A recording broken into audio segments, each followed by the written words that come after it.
যখন পাকিস্তানের প্রধানমন্ত্রী ইমরান খান এসেছিলেন তখন উনি পাকিস্তান থেকে সৌদি আরবে একদিন সফরে গিয়েছিলেন এবং সেখানে সৌদি আরবের বাদশা ওনাকে জিজ্ঞেস করেছিলেন, আপনি এসেছেন, আপনি কি চান আমার কাছে বলুন। তখন ইমরান খান বলেছিলেন, আমি কিছুই চাই না, জাস্ট একটা জিনিস চাই, আপনার কারাগারে সৌদি আরবে যতগুলা পাকিস্তানি আছে তা আপনি তাদেরকে ছেড়ে দিন। সেই মুহূর্তে একদিন পরে তাদেরকে মুক্ত করে দেওয়া হলো।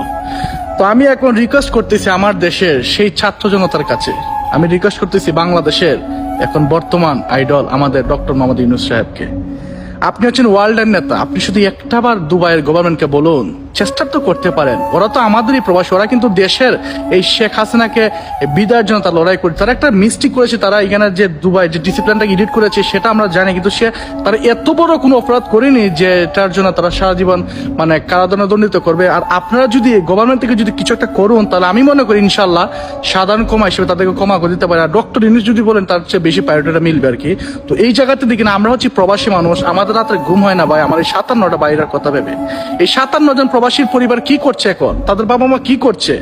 তাদের অপরাধ ছিল একটাই, শেখ হাসিনা বিরুদ্ধে গিয়ে মিছিল করছিল এই দেশে, আর তাদের গ্রেফতার করে আজীবনের জন্য যাবজ্জীবন করে দণ্ডিত করলো এই জেল হাজতে।